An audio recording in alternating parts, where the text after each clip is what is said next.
پہلے ہی آپ نے کہہ دیا اختر قادری خلد میں چل دیا، یہ زباں ایک جنت رسیدہ کی ہے سکے۔ اب یہ دوسرے صاحب ہیں، ان کا نام ہے مولوی طارق جمیل، یہ اس وقت تبلیغی جماعت کے امیر ہے۔ کون ہے تبلیغی جماعت کے امیر ہے؟ انہوں نے بھی اللہ کو کتنا سمجھا ذرا سن لیجئے، اللہ کو کتنا جانا ہے۔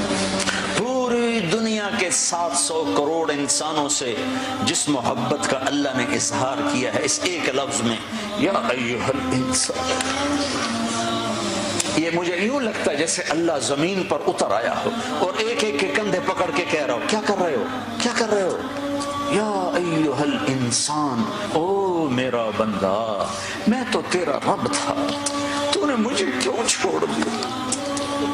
اب دیکھیں دو جہالتیں کی ہے طارق جمیل صاحب نے، بڑی دو جہالتیں۔ پہلی جہالت کہتے ہیں کہ اللہ تعالیٰ نے، یہاں سے شروع کرتے ہو، اللہ تعالیٰ نے اپنے بندوں سے اس ایک لفظ میں جو محبت کا اظہار کیا ہے، پوری دنیا کے انسانوں سے وہ کہتا ہے یا ایھا الناس، یا ایھا الانسان، اے انسان۔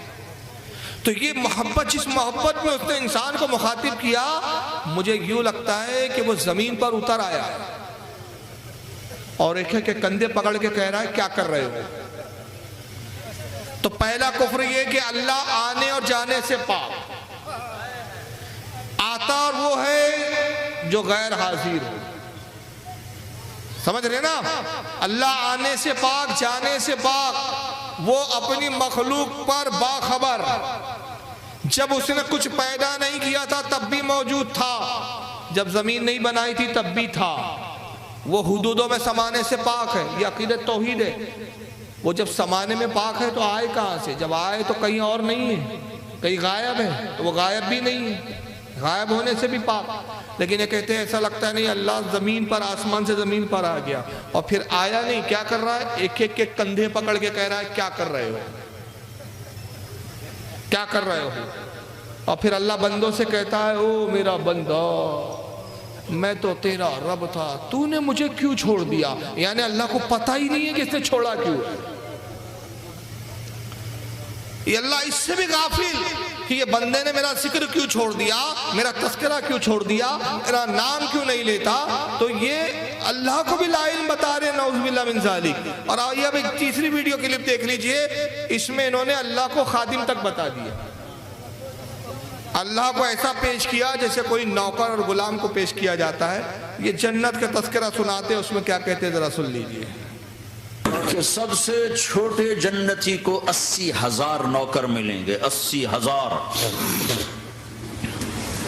لہذا سب کو پلانے والے ہیں، لیکن فرق بتانے کے لیے 3 طرح کے انداز اختیار کیے ہیں۔ سب سے لو لیول جنتی خود پی رہے ہیں، کافوری شراب ہے، خود پی رہے ہیں۔ اس سے اوپر مڈل کلاس آ گئی، جنت کی مڈل کلاس، وہ کہیں ہیں یسقون فیہا کاسا کان مزاجہا زنجبیلا، انہیں زنجبیلی شراب پلائی جائے گی۔ وہ پی رہے تھے، انہیں پلایا جا رہا ہے، یعنی ان کو پلانے والے کبھی فرشتے ہوں گے، کبھی نوکر ہوں گے، کبھی جنت کی خوبصورت لڑکیاں ہوں گی جنہیں اللہ تعالیٰ نے مٹی سے نہیں بنایا، آگ پانی ہوا سے نہیں بنایا ہے، جنہیں اللہ نے مشک، عنبر، زعفران اور کافور سے بنایا ہے۔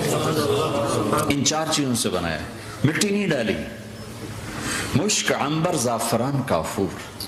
پھر اللہ نے ان کا میک اپ کیا ہے، یہاں کا میک اپ تو اتر جاتا ہے، تھوڑی دیر کے بعد خود ہی اتر جاتا ہے، یا منہ دھو نہاؤ تو اتر جاتا ہے، لیکن اللہ نے ان کا میک اپ کیا ہے۔ وہ کیسے کیا ہے؟ اللہ اکبر،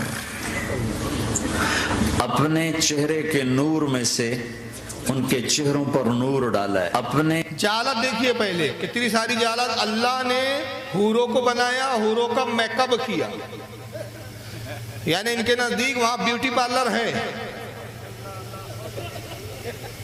اللہ نے حوروں کو بنایا، پھر میک اپ کیا، یہاں کا میک اپ اتر جاتا ہے، وہاں اس نے بڑا مضبوط پرماننٹ والا میک اپ کیا، اور پھر میک اپ بھی کیسا کیا؟ اپنے چہرے کے نور کو ان کے چہرے پر ڈالا، اللہ کا چہرہ بھی تسلیم کر لیا۔ جبکہ عقیدہ یہ ہے کہ اللہ تعالیٰ شکل و صورت چہرے سے پاک، اس کی کوئی شکل نہیں، اس کی کوئی شباہت نہیں. اور اگر شکل مان لی جائے تو معاذ اللہ پھر یہ تصور جائے گا کہ جب شکل ہے تو اس کے گال بھی ہوں گے, داغ بھی ہوں گے, ہونٹ بھی ہوں گی, آنکھ بھی ہوں گے. چلے تو خدا ماننے ایک مجسم مان لیا تو سری توہین ہے.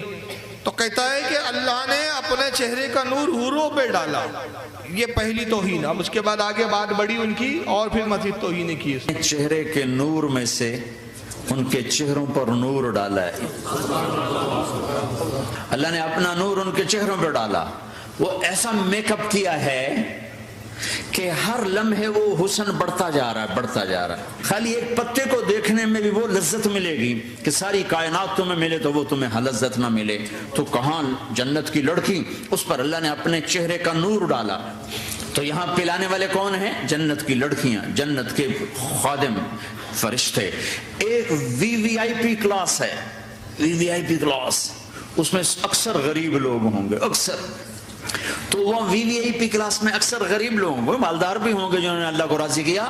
تو وہاں کیسے چل رہا ہوگا سیشن؟ وہاں یہ ہے ہائے وسقاہم ربہم شرابا طہورا.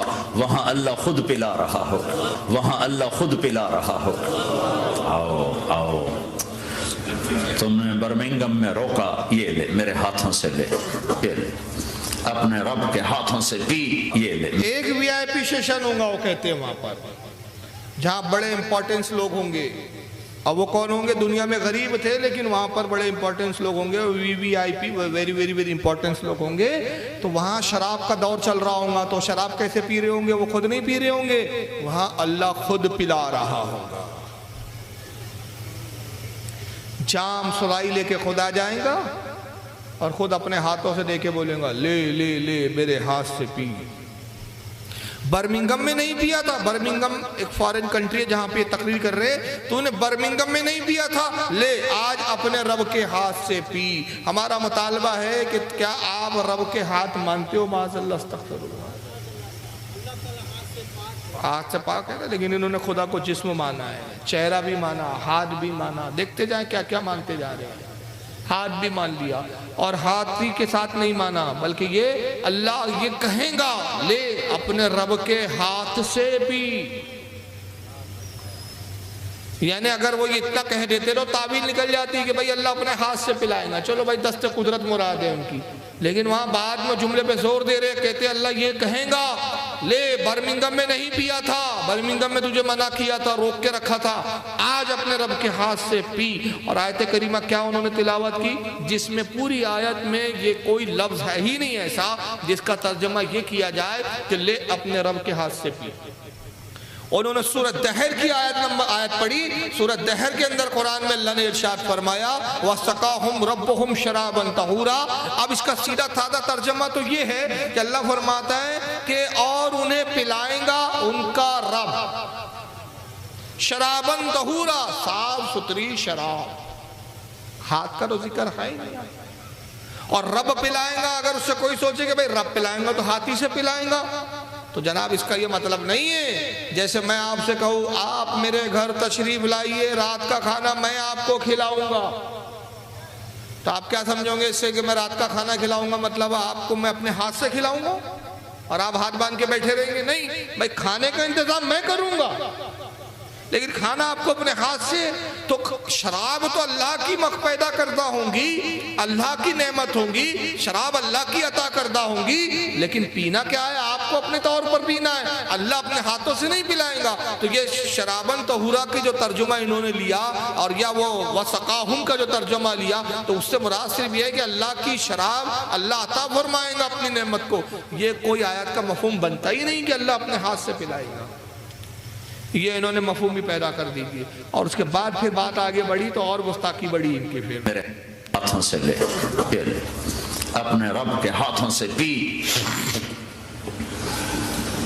اب دونوں کا مقابلہ کر لو, کون سا سودا لینا ہے کون سا چھوڑنا ہے. جب اپنے اپنی جگہ سب بیٹھ جائیں گے تو نوکر آئیں گے, سلام, آداب, آداب, تسلیمات, آداب, آداب, تسلیمات, سلام, سلام, سلام, سلام. ایک آدمی سلام کرے تو آدمی کو خوشی ہوتی ہے, جب کروڑوں نوکر غلام سلام کریں گے تو اس کا ایک مزہ آئے گا. ابھی وہ مزہ لے رہے ہوں گے کہ ایک دم ایک دم فرشتے آ جائیں گے، سلام علیکم سلام علیکم سلام علیکم. وہ کہیں گے بھائی آپ تو فرشتے ہو، آپ ہمیں سلام کیوں کر رہے ہو؟ وہ کہیں گے بما صبرتم بما صبرتم. وہ جو برمنگم میں صبر کی زندگی گزاری، آج اس کے بدلے میں ہم سلام کر رہے ہیں. تو یہ اتنا خوش ہوں گے کہ اچھا ہمیں فرشتے سلام کر رہے ہیں، فرشتے ہمیں سلام کر رہے ہیں. ابھی وہ نشہ باقی ہوگا، ابھی وہ نشہ باقی ہوگا کہ میرے اللہ کا عرش یوں کھلے گا اور اللہ سامنے آ کر فرمائے گا سلام قولا من رب الرحیم. اب تمہارا رب بھی تمہیں سلام پیش کرتا ہے. میرے بندو میری بندیو، اپنے رب کا سلام قبول کرو. اللہ اکبر اللہ اکبر. کتنا بڑا ڈرامے باز ہے. ابھی وہ سب پی رہے ہوں گے پورے جنتی، تو فرشتے آئیں گے. وہ کہتے ہیں پھر، اور فرشتے آ کے کیا کہیں گے؟ سلام علیکم سلام علیکم. تو یہ بڑے حیران ہو جائیں گے، بھائی فرشتے ہم کو سلام کر رہے ہیں. تو کہیں گے بھائی فرشتوں آپ کیوں سلام کر رہے ہو، آپ تو فرشتے ہو. تو کہیں گے بما صبرتم بما صبرتم. وہ جو دنیا میں تم نے بڑی صبر کی زندگی گزاری، شراب اور آپ کچھ پیتے نہیں تھے، تو بڑے صبر کے ساتھ زندگی گزارتے تھے، یہ اس کا بدلہ ہے کہ آج ہم تم کو سلام کر رہے ہیں، آج ہم تمہیں سلام کر رہے ہیں. یہ بڑے خوش ہوں گے. پھر طارق جمیل صاحب آگے ایک جملہ کہتے ہیں کہ ابھی وہ نشہ باقی ہوگا. تو انہوں نے یہ سمجھ نہیں پایا میں کہ یہ کون سے نشے کی بات کر رہے ہیں. انہوں نے یہ اپنی اس زمین کی دنیا کی دارو سمجھ رکھا تھا، پوا سمجھ رکھا تھا، تھرا سمجھ رکھا تھا. کون سی شراب سمجھا اس کو؟ جبکہ حقیقت کیا ہے؟ عربی زبان میں جو لفظ آیا ہے نا شرابن طہورا، طہور کے معنی ہوتے صاف ستھری پاکیزہ، اور شراب کے معنی عربی میں جو ہوتے ہیں وہ یہ شراب نہیں ہے. شراب کے معنی پینے کی چیز، جو بھی پینے کی چیز ہو اس کو عربی میں شراب کہتے ہیں. آپ پانی بھی اگر پیتے ہیں تو اس کو عربی میں شراب کہا جاتا ہے. دودھ پیتے ہیں تو شراب کہا جاتا ہے.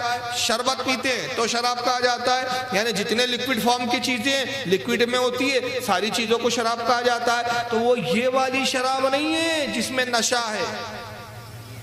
اللہ کے رسول کی تو حدیث ہے، آقا نے کہا کہ جنت کی جو شراب ہے، جنت کا جو مشروب ہے، جنت کا جو شربت ہے، اس میں نشہ نہیں ہے، اس میں بدبو نہیں ہے. اس کو پینے کے بعد کوئی بہکے گا نہیں، اس کو پینے کے بعد کوئی گالی گلوچ نہیں کرے گا، اس کو پینے کے بعد ہوش و حواس گم نہیں ہو جائیں گے، بلکہ اس میں ایک مزہ اور سرور ہے. اور اس میں مزہ اتنا ہے کہ جب جنتی شراب پیئے گا، ایک گھونٹ لیں گا، تو دنیا میں جتنی لذیذ پینے والی چیزیں تھی ان سے 70 گنا زیادہ اس ایک گھونٹ میں مزہ پائیں گا.